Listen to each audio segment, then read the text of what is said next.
L'histoire de la Palestine est vieille de plusieurs millénaires. Des Cananéens d'hier aux Palestiniens d'aujourd'hui, la population palestinienne est le résultat d'un brassage foisonnant de nombreux peuples historiques, essentiellement sémites, ayant habité la région. Parmi eux, les Cananéens, Philistins, Égyptiens, Hébreux, Assyriens, Babyloniens, Perses, Grecs, Romains, Byzantins, Arabes ou encore Turcs. Véritable carrefour civilisationnel, ses influences culturelles sont nombreuses. Terre trois fois sainte à forte charge religieuse, la Palestine a été le point de rencontre entre juifs, chrétiens et musulmans qui y vécurent au sein d'une relation ancestrale jalonnée par de nombreuses conversions. Croisement entre culture arabe et culture levantine, la culture palestinienne est une grande richesse, considérée par son peuple comme étant un patrimoine à préserver. La culture palestinienne se caractérise par différents types de musique, de danse, de nourriture, d'artisanat, de proverbes, de coutumes et de traditions spécifiques, comme toute culture développée par un peuple habitant et évoluant au fil des siècles dans une région géographique précise. موقع فلسطين الجغرافي من حيث كونها بين آسيا وإفريقيا وعلى البحر المتوسط ترك أثر قوي على الثقافة الفلسطينية. سنجد مثلا هناك مؤثرات للحضارات القديمة التي قامت في فلسطين مثل الحضارة الكنعانية. سنجد هذا التأثير في مثلا اللباس الفلسطيني، الطرز وألوانه وتشكيلاته، مثلا هذا الشال. نجد في اللهجة الفلسطينية مفردات سريانية قديمة لا زال الناس يتداولوها. طبعا هناك أثر لثقافة حوض البحر الأبيض المتوسط بارزة خصوصا في الطعام، استخدام زيت الزيتون والزيتون وغيرها. كذلك في الدبكة مثلا اللي هي أيضا موجودة في شعوب أخرى مجاورة لفلسطين. هناك أثر كبير للثقافة العربية الإسلامية أكيد، في اللغة أكيد، وفي الأعياد وفي العادات والتقاليد وفي اللباس وفي الممارسات الدينية. وهناك أثر أيضا للثقافة المسيحية نجده في العادات أيضا والتقاليد والطقوس وفي المواسم الشعبية وفي الأعياد أيضا الدينية المسيحية. Alors les sites religieux à caractère hautement symbolique pour les trois religions monothéistes sont innombrables en Palestine historique. Certains se trouvent aujourd'hui en Israël et d'autres dans ce qu'on appelle dorénavant les territoires palestiniens occupés. Les plus significatifs d'entre eux se situent dans la vieille ville de Jérusalem.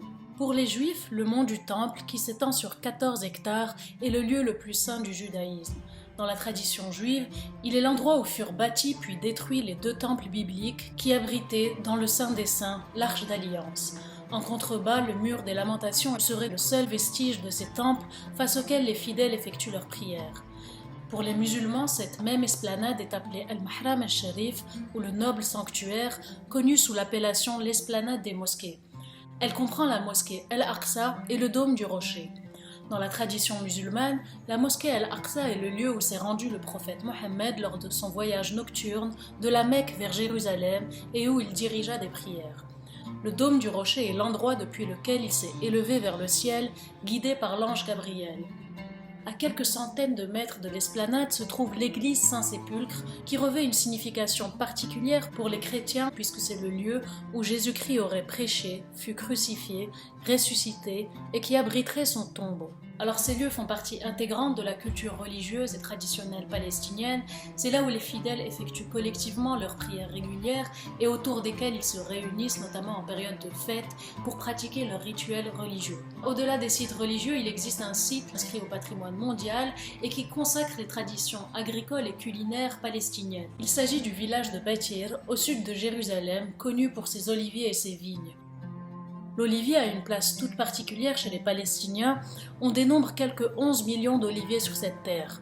Au village d'El Walaja, près de Bethléem, se dresse l'olivier le plus vieux de Palestine, avec ses 5000 ans d'âge et ses 13 mètres de hauteur. Il symbolise pour les Palestiniens, au même titre que les autres oliviers, le lien charnel du peuple avec la terre, son identité, sa résilience et sa résistance. Alors l'huile d'olive est très prisée dans la région, elle est toujours présente sur la table palestinienne. Il faut savoir que l'art culinaire palestinien est très varié, il témoigne d'un savoir-faire et d'un art de vivre qui s'est construit au fil du temps et qui s'est transmis de génération en génération. Les plats nationaux les plus réputés sont le moussakhen, le maklouba, et le mansaf, sans oublier les desserts tels que le baklawa, le kenafe et la halwa. Côté boisson, el arak, une eau de vie de vin qui est produite uniquement dans le croissant fertile et consommée par les Palestiniens chrétiens et les Palestiniens musulmans moins conservateurs. D'autres plats communs avec les autres pays du Levant sont mondialement connus comme le kébé, le falafel, le hummus, la tahina, le taboulé et autres. Mais les plats que les Palestiniens consomment dans la vie quotidienne sont différents de ceux qui sont servis lors de fêtes religieuses, qu'elles soient chrétiennes ou musulmanes, et au cours desquelles on sert des plats spécifiques. Les moments de fête et de joie sont aussi l'occasion de danser la debka, une danse levantine populaire qui comporte 6 différents genres et qui occupe une place de choix chez les Palestiniens. Les danseurs et danseuses forment une ligne ou un semi-cercle et se tiennent par les mains ou les épaules en frappant fortement le sol suivant un tempo précis. Le meneur dirige la ligne se tournant tantôt face au public, tantôt face aux autres danseurs et il est autorisé à improviser sa danse.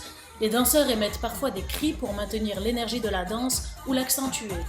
La debka se danse généralement au rythme des instruments traditionnels orientaux tels que le oud, le mijwiz, la tabla, le daf et le riq.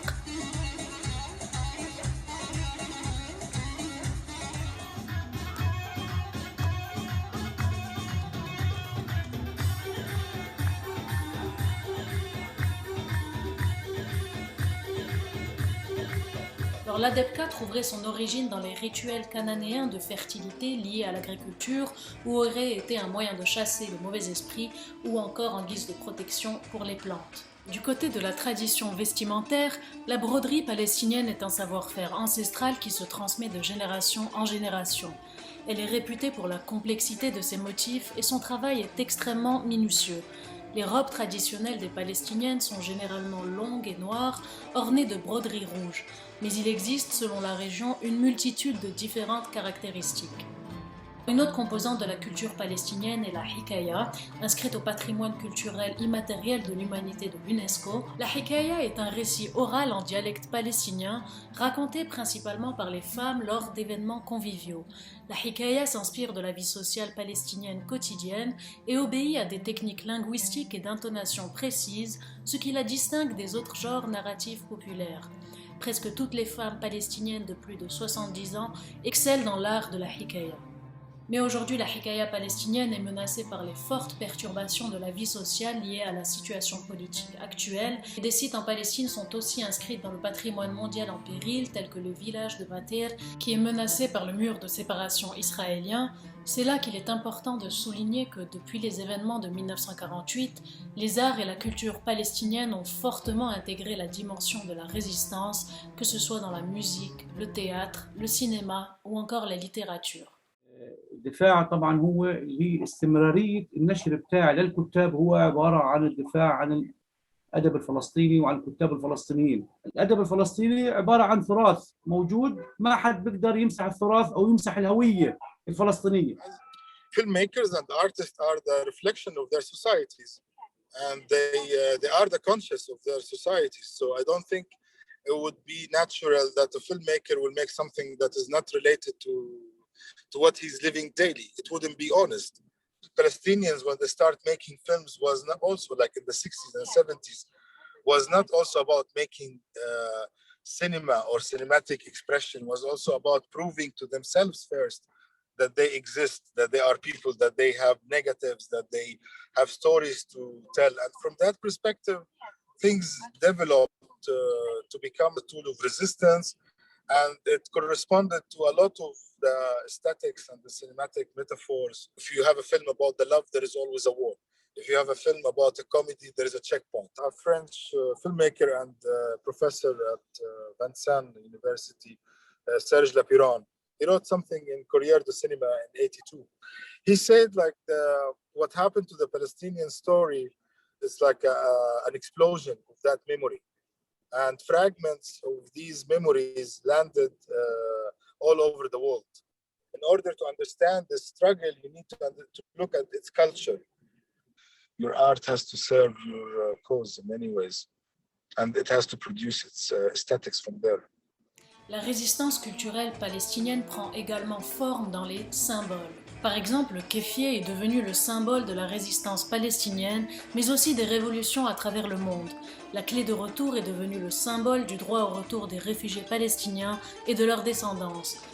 Le personnage de Hamdallah, créé par le caricaturiste Naji El-Ali en 1969, est un enfant palestinien âgé de 10 ans, l'âge qu'avait Naji lorsqu'il a dû quitter la Palestine. Toujours représenté de dos, le visage tourné vers la Palestine, Hamdallah commencera à grandir et dévoilera son visage uniquement lorsqu'il pourra retourner dans sa terre natale. Il est devenu un symbole iconique de la résistance palestinienne. Un autre emblème est la pastèque. Lorsque Israël a criminalisé le port du drapeau palestinien en 1967, on raconte que les Palestiniens ont commencé à défiler dans la région avec des tranches de pastèque dans laquelle on retrouve toutes les couleurs nationales, le blanc, le vert, le rouge et le noir.